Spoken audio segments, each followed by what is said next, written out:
On l'appelait le dernier homme américain, un titre immortalisé par l'auteur à succès Elizabeth Gilbert. Eustace Conway n'était pas seulement un survivaliste. Il était un symbole de ce que signifiait vivre sauvage et libre, loin du tumulte de la vie moderne. En tant que star de Mountain Men sur la chaîne History et fondateur de la Turtle Island Preserve, un domaine de 1000 acres, il a inspiré des millions de personnes par son lien brut avec la nature.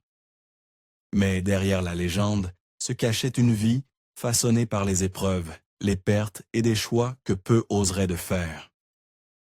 Quel prix a-t-il payé pour rester fidèle à ses idéaux? Découvrons-le. Élevé par la nature. La connexion de Stas Conway avec le monde naturel n'a pas commencé par une crise de la quarantaine, ni par une fuite face aux pressions modernes. Elle a commencé dès l'instant où il a ouvert les yeux sur les arbres imposants et la terre douce du sud des États-Unis. Né à Columbia, en Caroline du Sud, en 1961, Stas était le plus jeune de 4 enfants, dans un foyer défini par l'intellect, l'ordre et l'ambition. Son père, le docteur Stas Conway III, était un professeur éminent de génie chimique, tandis que sa mère venait d'une lignée d'enseignants qui croyaient en la discipline, la réussite et la valeur de l'apprentissage formel. Des livres tapissaient les étagères de leur maison. Le succès se mesurait en diplômes, carrière et structure. Mais le jeune Stas n'a jamais vraiment été à l'aise entre ces murs.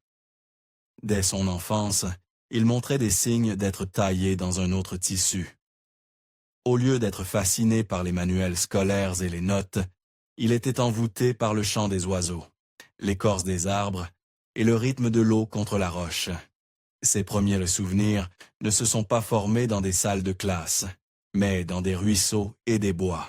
Alors que les autres enfants jouaient avec des figurines, Stas fabriquait des arcs avec des branches et apprenait à se repérer dans les bois en utilisant uniquement le soleil et les étoiles. Il parlait mieux la langue des écureuils et des cigales que l'algèbre ou la chimie. Ce n'était pas de la rébellion, c'était de l'instinct. Sa relation avec son père était compliquée. Le docteur Conway était un académicien brillant, mais une présence stricte et imposante. La divergence de Stas par rapport au chemin familial n'était pas seulement une déception. C'était un défi à tout ce en quoi son père croyait. La pression pour se conformer, devenir scientifique, ingénieur ou un homme de diplôme, pesait lourdement sur Stas.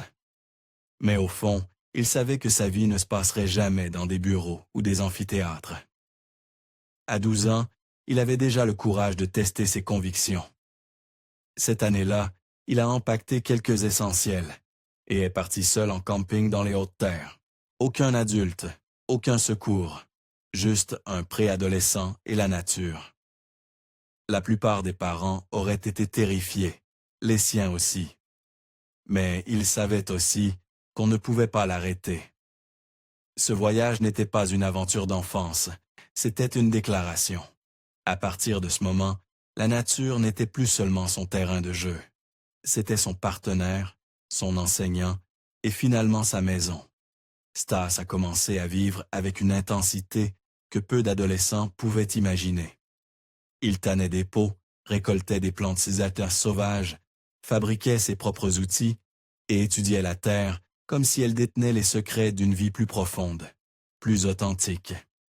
Ses héros n'étaient même pas des célébrités ni des stars du sport. C'étaient des anciens Amérindiens, des pionniers et des fermiers, des gens qui savaient vivre avec la terre plutôt que sur elle. À 17 ans, il a fait l'impensable. Il a quitté la maison pour de bon, pas pour aller à l'université et pas pour chercher un emploi, mais pour s'installer dans un tipi cousu, main de style amérindien en pleine forêt. Il l'a construit lui-même. Il se nourrissait en cueillant, chassant et pêchant. Pendant les 17 hivers suivants, ce tipi était son seul toit. Il a enduré le froid, la faim et la solitude, non parce qu'il y était contraint, mais parce qu'il croyait que c'était la seule manière de vivre honnêtement. Ses aventures ne se sont pas arrêtées là. À 19 ans, Eustace s'est lancé dans l'un de ses voyages en solitaire les plus audacieux. Il a pagayé sur plus de 1000 miles le long du Mississippi dans un canoë fabriqué à la main. Pendant des semaines, il a affronté des courants puissants, des intempéries imprévisibles et la grande solitude de ce fleuve emblématique, campant sur ses rives boueuses et se nourrissant au fil de l'eau. L'année suivante, en 1981, il s'est attaqué à un défi encore plus grand: parcourir à pied l'intégralité des 2000 miles du sentier des Appalaches. Cette randonnée éprouvante l'a conduit du point de départ au sud, en Géorgie, jusqu'au mont Catardine, dans le Maine. Le voyage l'a mis à l'épreuve physiquement et mentalement, alors qu'il gravissait des pentes rocheuses, traversait des forêts denses et affrontait des mois de conditions météorologiques changeantes, ne portant que l'essentiel sur son dos. Environ 6 ans plus tard, à 26 ans, Eustace a entrepris ce qu'il décrira comme son exploit le plus ambitieux. Il affirma avoir traversé les États-Unis à cheval de l'Atlantique au Pacifique en seulement 103 jours, franchissant plaines, déserts et chaînes de montagnes, avec pour seule compagnie ses chevaux et sa détermination. Bien que les archives historiques indiquent que 2 jeunes frères, Bud et Temple Abernathy, avaient accompli cet exploit plus rapidement en 1911 en seulement 62 jours, l'objectif de Eustace n'était jamais la célébrité ni les records. Son but était de remettre en question les limites humaines, telles que perçues par le monde moderne. Il voulait prouver que, lorsque nous dépouillons la technologie, le luxe et le confort, l'esprit humain peut encore se dresser face à la nature dans toute sa rigueur. Pendant près d'une décennie, dans les années 1980, ces aventures ont défini la vie de Eustace.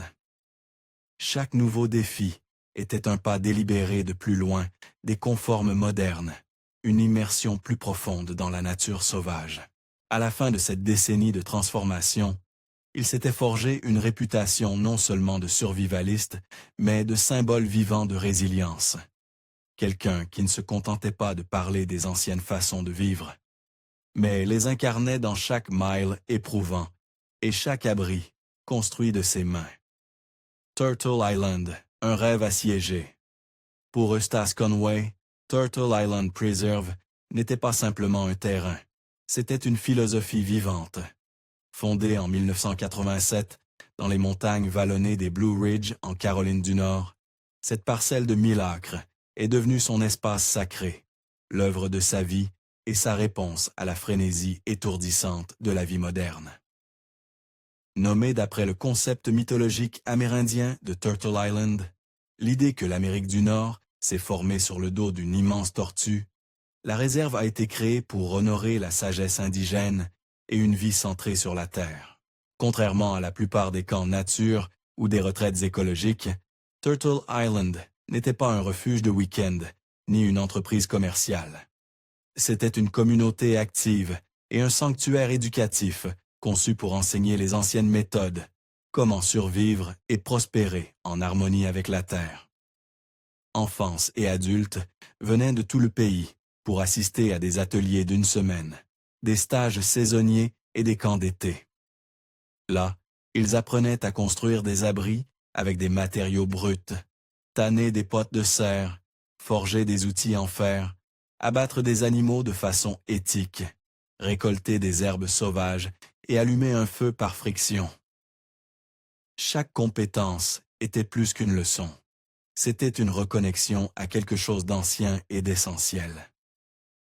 Ce qui rendait Turtle Island si unique, c'est que rien sur la propriété n'était conçu pour la commodité. Les cabanes et les ateliers étaient construits à la main avec des outils manuels et des matériaux locaux. Il n'y avait pas d'électricité dans la plupart des structures. À la place de la plomberie moderne, on utilisait des toilettes à compost et des systèmes de gestion des déchets durables. L'objectif de Conway était simple: créer un exemple vivant de la manière dont les humains pouvaient vivre de façon durable, respectueuse et pleinement immergés dans les rythmes de la nature. Mais peu importe à quelle distance on fuit dans les bois, les lois du monde extérieur finissent pas par rattraper. En 2012, les autorités du comté de Watauga ont commencé une inspection minutieuse de Turtle Island. Alors que Conway avait passé des années à créer un havre d'autosuffisance bâti de bois, de sueur et de tradition, il avait négligé un élément majeur, les permis modernes. Les structures, cabanes construites à la main, forges, salles de classe, même les espaces de cuisine, ne respectèrent pas les codes du bâtiment de l'État. Pour les autorités, c'était un grave problème de sécurité. Pour Conway, c'était une incompréhension bureaucratique d'une autre façon de vivre. Soudain, l'endroit qu'il avait mis des décennies à construire a été déclaré juridiquement inapte à accueillir le public. Turtle Island a été contraint de fermer ses programmes et de restreindre l'accès.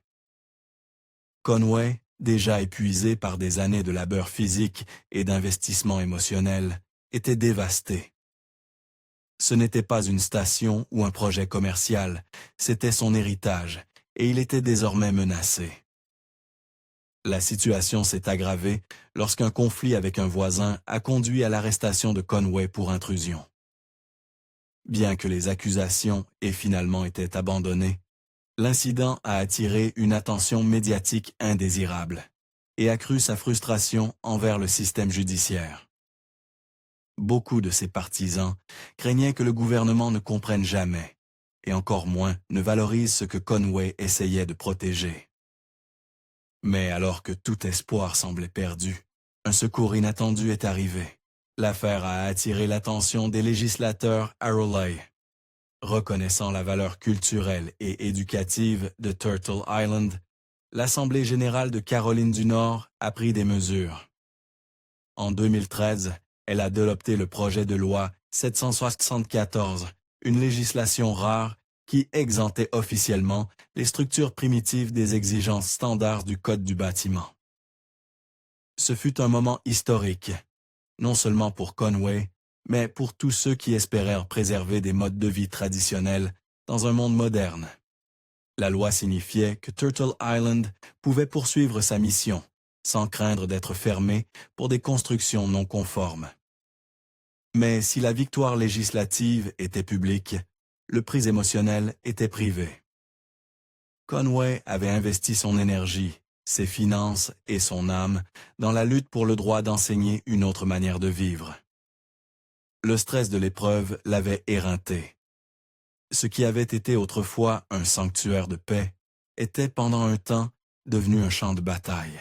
Et pourtant, même confronté à l'incertitude juridique et au regard du public, la foi de Conway en Turtle Island n'a jamais vacillé.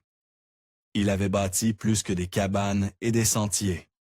Il avait bâti une communauté de croyants, étudiants, bénévoles, apprentis et visiteurs, portaient tous un morceau de sa vision en eux. Beaucoup revenaient année après année, non pour se divertir, mais pour se rappeler ce que cela signifiait de vivre avec intention. Lorsque la poussière est retombée, Turtle Island était devenu plus qu'une réserve. C'était devenu un symbole, un lieu rare où les compétences ancestrales avaient encore de la valeur, où les enfants pouvaient toucher la terre de leurs mains nues, et où les gens pouvaient, ne serait-ce que pour quelques jours, se souvenir de ce que cela faisait, d'appartenir à quelque chose de plus grand qu'eux-mêmes. Mais même alors qu'il avait reconquis Turtle Island par la loi et la détermination, Eustace Conway s'apprêtait à affronter un défi d'une autre nature, un défi qu'aucun tribunal ne pouvait résoudre et qu'aucun permis ne pouvait empêcher.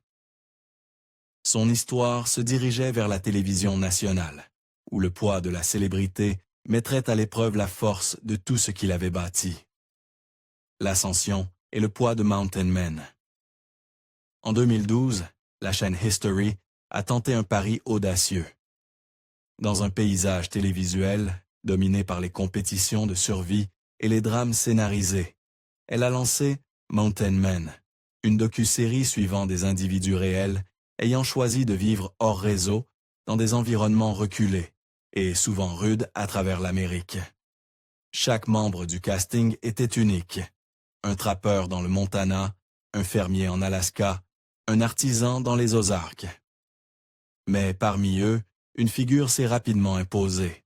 Eustace Conway. Eustace n'était semblable à personne que les téléspectateurs avaient vu auparavant. Avec ses cheveux jusqu'aux épaules, son calme et sa manière articulée de s'exprimer, il apparaissait non pas comme un homme sauvage, mais comme un philosophe des forêts. Ces scènes n'étaient pas faites de pose ou de drame. Elles étaient calmes, intentionnelles et profondément humaines. Un instant, ils fendirent du bois où réparait une cabane en rondins. L'instant d'après, ils apprenaient à un enfant à tanner une peau de cerf, ou expliquaient pourquoi il était important de respecter la terre. Dans Mountain Men, ils ne faisaient pas que survivre. Ils incarnaient un mode de vie fondé sur l'intention, la patience et l'humilité. Conway, rejoindre l'émission n'était pas une quête de célébrité. C'était un moyen de partager son message à plus grande échelle. Turtle Island Preserve avait été sa salle de classe pendant des décennies, mais la télévision lui permettait d'atteindre des millions de personnes. Il espérait qu'en dévoilant les coulisses de sa vie quotidienne, il inspirerait les autres à reconsidérer leur relation avec la nature, la consommation et entre eux. Et cela a fonctionné. Le public s'est connecté à son authenticité d'une manière rare à la télévision réalité. Il n'y avait pas de glamour, pas de montage pour le faire paraître plus héroïque qu'il ne l'était.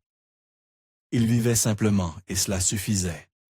Mais avec l'exposition est venue la pression. Soudain, l'homme qui avait toujours vécu dans un anonymat paisible se retrouvait reconnu dans les aéroports, suivi sur les réseaux sociaux, cité dans les journaux et les magazines. Des admirateurs envoyaient des lettres à Turtle Island. Des journalistes demandèrent des interviews. Des gens se présentaient à la réserve sans prévenir, espérant lui serrer la main ou prendre une photo. Pour un homme qui avait passé la majeure partie de sa vie à éviter les pièges de la célébrité et de la fortune, ce changement était brutal. Dans les coulisses, la production de l'émission apportait ses propres complications. Tourner une série de télé-réalité en pleine nature exigeait planification, coordination et un certain abandon de l'intimité. Les tâches autrefois accomplies dans la solitude, empiler du bois, transporter des planches, chasser le gibier, se faisaient désormais sous les micros et les caméras. Bien que Conway comprît la nécessité, la présence d'étrangers dans son espace sacré pesait sur lui. Ce qui était autrefois un rythme spirituel quotidien s'accompagnait désormais de reprises, de planning et de producteurs. Pourtant, certains des moments les plus mémorables et émouvants de l'émission venaient des segments de Stas. Un épisode particulièrement marquant a documenté un désastre survenu en temps réel. Stas et son ami de toujours Preston Roberts transportaient du bois en bas d'une colline raide lorsque leur camion a eu une panne. Alors que Preston était allongé sous le véhicule pour tenter de réparer le problème, le camion s'est échappé, dévalant le chemin de montagne des barils de bois s'envolant de l'arrière. Stas n'a pu que regarder, impuissant, tandis que le camion, patiemment restauré au fil des ans, disparaissait sur le sentier. Le moment était brut, non scénarisé et emblématique de la fragilité de la vie qu'il avait choisie. Mais cela n'était rien comparé à ce qui allait suivre. En 2017, l'impensable est arrivé. Preston Roberts, la main droite de Conway et son frère spirituel, a été diagnostiqué avec une tumeur au foie inopérable à évolution rapide. Le pronostic était sombre. Quelques semaines après son diagnostic, Preston est décédé dans les bras de son épouse, Kathleen. La perte fut immense. Pour les téléspectateurs, ce fut déchirant.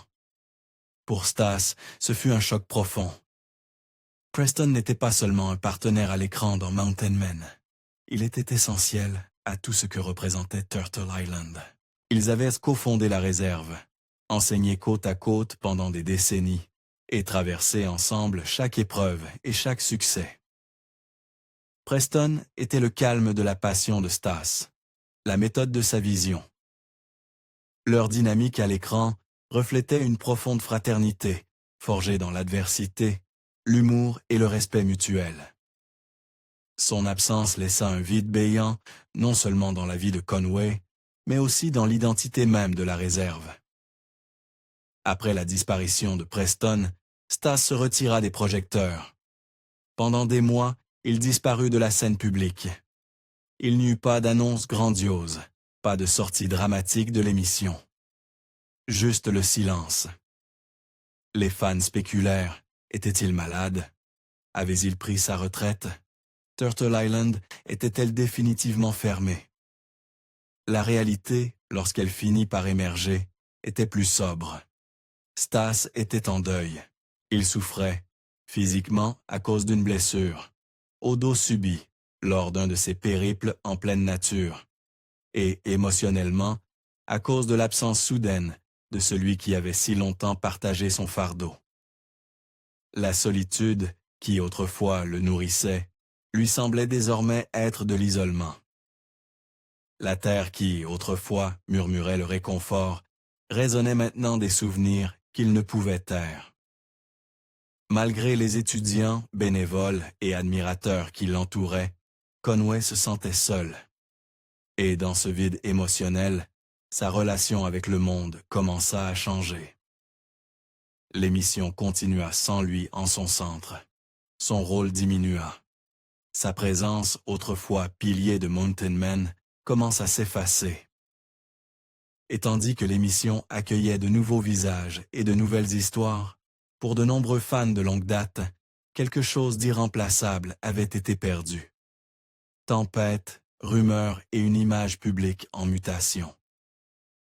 À la fin de 2024, Eustace Conway réapparut, mais cette fois, non pas en tant que survivaliste ou enseignant.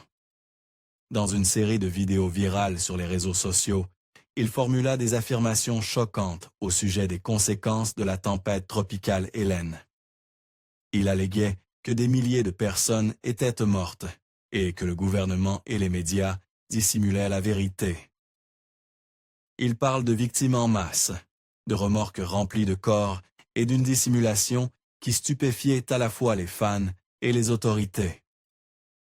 Les vidéos se propagèrent rapidement, accumulant des centaines de milliers de vues et alimentant des théories du complot sur diverses plateformes.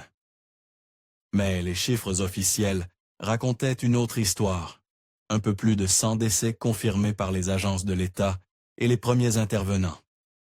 Aucune fosse commune, aucune morgue cachée.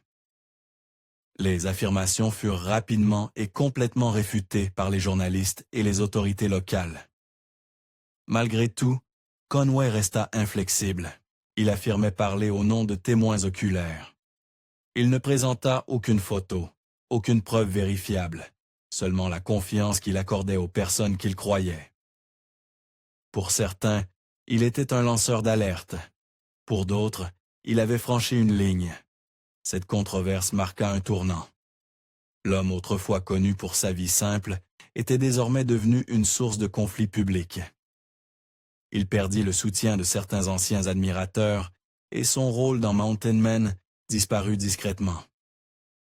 A plus, Ace Networks refusa de commenter son avenir dans l'émission. Héritage est le prix de l'authenticité. À quoi ressemble aujourd'hui la vie d'un homme qui a passé des décennies à rejeter la modernité? Eustace vit toujours simplement, immergé dans le même paysage des Appalaches qu'il a toujours ancré. Les méthodes traditionnelles sont toujours fabriquées à la main. Ces journées sont souvent consacrées à l'entretien des sentiers forestiers, à la maintenance des structures selon des méthodes traditionnelles et à vivre au rythme des saisons. Bien que les programmes de la réserve soient désormais gérés par d'autres, on le voit parfois marcher parmi les arbres ou offrir discrètement ses conseils aux nouveaux instructeurs. Il reste un mentor, même s'il n'est plus au centre. Mais son rôle a évolué vers quelque chose de plus introspectif. Ces dernières années, Eustace s'est davantage consacré à la réflexion intérieure et à l'écriture au long cours.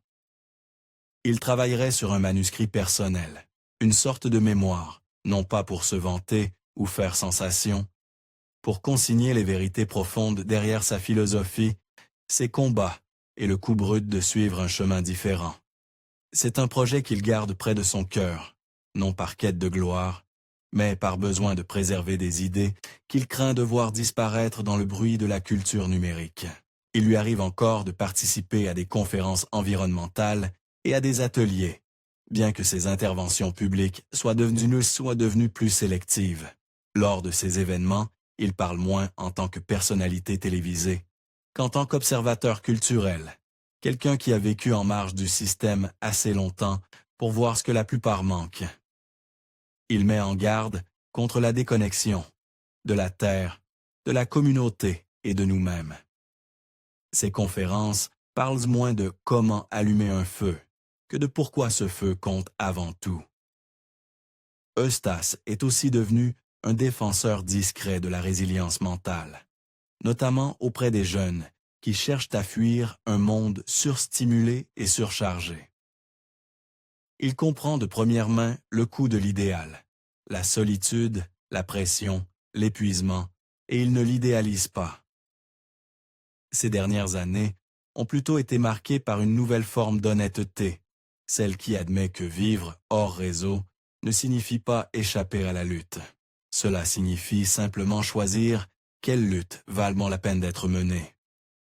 La technologie, cette force qu'il avait autrefois fui, est devenue un pont plutôt qu'une barrière. Il a permis à des amis de confiance de l'aider à maintenir une présence en ligne modeste, non pour courir après les algorithmes, mais pour partager des réflexions occasionnelles et se connecter avec ceux qui comprennent vraiment le cœur de son message. Ses publications sur les réseaux sociaux sont rares, souvent d'un ton poétique et presque toujours centré sur la terre. Ses changements, ses avertissements, sa grâce. Il ne se considère plus comme le chef d'un mouvement. Il a transmis cette flamme à la nouvelle génération, les apprentis, les naturalistes et les éducateurs qui ont étudié sous sa direction, qui diffusent désormais ses enseignements dans les salles de classe, les écoles de survie et les fermes régénératives à travers le pays. Pour Eustace, c'est la véritable mesure du succès. Non les audiences télévisées ou les articles de magazines, mais la continuité. L'influence sans l'ego. Le parcours de Stas Conway est fait de beauté, d'épreuves et de contradictions. Il y a eu une vie dont la plupart ne font que rêver, et il en a payé le prix fort. Que vous le voyez comme un pionnier, un rebelle ou quelque chose de plus complexe, son histoire laisse une empreinte. Choisiriez-vous une vie comme la sienne? Dites-le nous dans les commentaires ci-dessous. Et si vous avez trouvé cette vidéo inspirante, n'oubliez pas de liker, partager et vous abonner pour plus d'histoires qui explorent la vie derrière les légendes.